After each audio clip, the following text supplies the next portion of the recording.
Dans la surface, la frappe et le troisième but, le voici. Bonjour à tous et bienvenue, re-bienvenue sur Atuito Sport. Victoire sans bavure de l'Olympique Lyonnais en finale de la Women's Champions League. Elles ont marché sur Barcelone. Mais vous savez, genre marcher, comme Jésus marche sur l'eau là. Incroyable, en 30 minutes c'était réglé quoi. On a la meilleure joueuse du monde et Gerbert qui a claqué un triplé et Marozane qui a ouvert le score, je pense, à la 5e minute. Mais j'ai pas vu de concurrence. L'Olympique Lyonnais n'a pas de concurrence pendant cette Champions League. Et même dans le football mondial, l'Olympique Lyonnais n'a aucune concurrence. C'est incroyable. On se demande même comment le FC Barcelone est arrivé en finale de cette compétition. Alors j'ai entendu dire qu'elles n'ont pas encaissé de but pendant toute la compétition.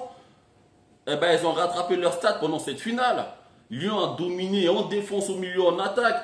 Je peux même pas débriefer le match parce que comme il n'y a pas eu d'opposition concrète en face, je peux même pas dire que Lyon a eu un peu de problème sur le côté droit, sur le côté gauche, tellement tout le terrain appartenait à Lyon. Alors les Lyonnaises, félicitations. C'est une correction que vous avez infligée à cette équipe.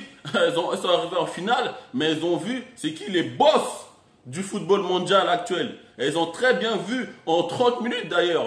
Leur gardienne, qu'est-ce qu'elle a fait? Elle est partie 4 fois dans ses cages ramasser le ballon au fond des filets. Van de Sonnen a fait un carnage sur son côté droit.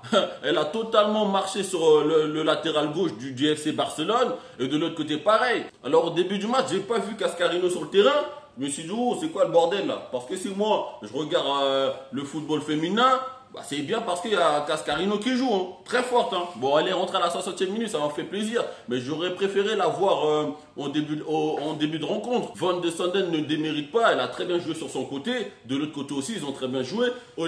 Elodie Le Sommer a été incroyable au milieu de terrain. Mais encore une fois, je ne sais même pas comment jauger cette équipe de Lyon pendant cette finale.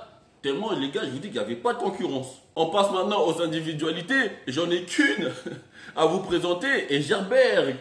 Non mais, à la différence avec notre ballon d'or masculin. Non mais sérieux. On a vu que le ballon d'or chez les femmes, c'est elle. C'est la meilleure joueuse du monde. Elle claque un triplé en quelques minutes. C'est une tueuse, la femme.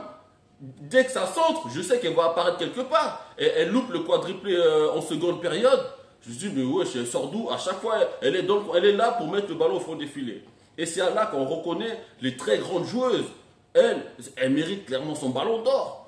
Non, mais je la compare directement à Luka Modric, qui on ne sait même pas, là jusqu'à présent, se pose la question pourquoi c'est lui qui a le ballon d'or. Alors qu'elle, elle montre clairement championnat, Ligue des Champions maintenant, en claquant triplé en finale. Vous voulez quoi de plus?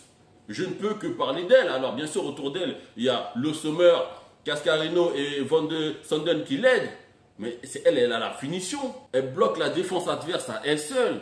Elle n'a pas besoin d'assistance. Donc félicitations pour ton triplé. Tu nous ramènes le 6e titre de Champions League à l'Olympique Lyonnais encore. Merci. Merci Gerbert. Et continue comme ça. Et surtout reste à Lyon. Même si Ola s'il veut faire venir Morgane Destet, t'inquiète pas.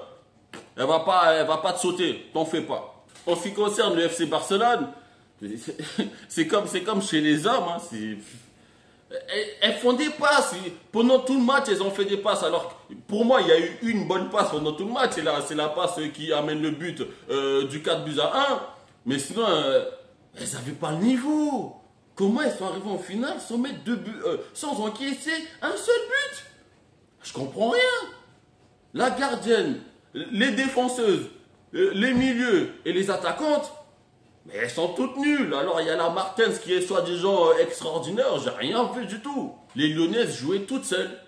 Et ça enlève un peu de plaisir pendant cette finale. Parce que bon, c'est une finale. Et donc tu t'attends à un peu de concurrence, à du spectacle. Là malheureusement, il y a eu du spectacle d'un seul côté. Comment elles ont fait pour arriver en finale? Les gars, si vous avez des réponses, apportez-les-moi. Une dernière chose. Je savais même pas que l'entraîneur de l'Olympique Lyonnais était John Wick. Le gars, on dirait son sosie. Il ressemble trop à John Wick. Allez chercher son nom et sa tête sur le net, vous allez voir. Je me suis dit, mais qu'est-ce qu'il fout là, John Wick? Il entraîne une équipe de foot maintenant, en attendant la sortie de son film au cinéma. Bref, voilà, c'est tout pour ce débrief. Lyon reste incontestablement la meilleure équipe du monde en ce qui concerne le foot. Et j'espère que ça va continuer comme ça le plus longtemps possible. Abonne-toi et partage à tous tes amis fans du foot féminin. Et on se retrouve bientôt sur Atsuito Sport.